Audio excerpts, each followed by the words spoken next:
let's check your data.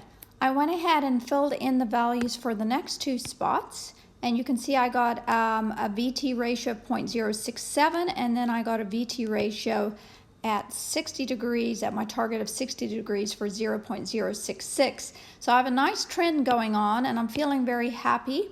And we just have one more now, and that's this one. I wanted to work this one out with you in case you're still struggling to do this. Remember, for our Celsius, we're going to find the average between 80 and 79.7. When we do that, we get 79.85. Remember, we decided not to sig fig, till the end. 79.85. If I add 79.85 to 273 to 273.15 to convert to Kelvin, I'm going to get an even 353. And then my volume was 23.0 and 23.5. So the average of that is going to be 23.25. So now I'm going to calculate V over T. And I'm going to say 23.25 divided by 353.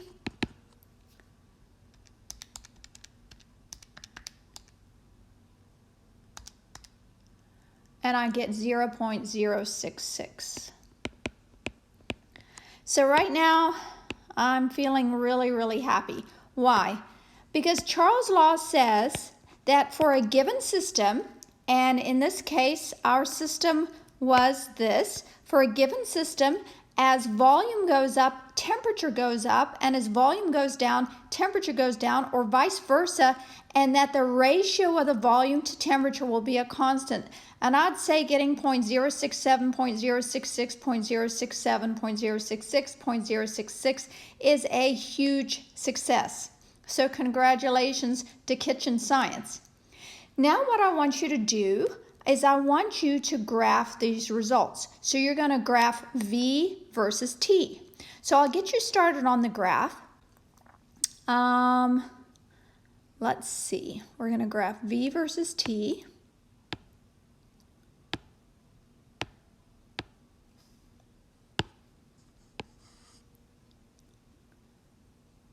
And I'm going to change my background to a grid. Okay, and then I'm going to move this. Okay, so now what I want you to do is you're going to have to pick an appropriate scale. And your scale needs to fit with your data. But remember, your data is not your scale. I see students do this all the time where they make their data the scale. You can't do that. Okay, so this is going to be volume, and this is going to be temperature.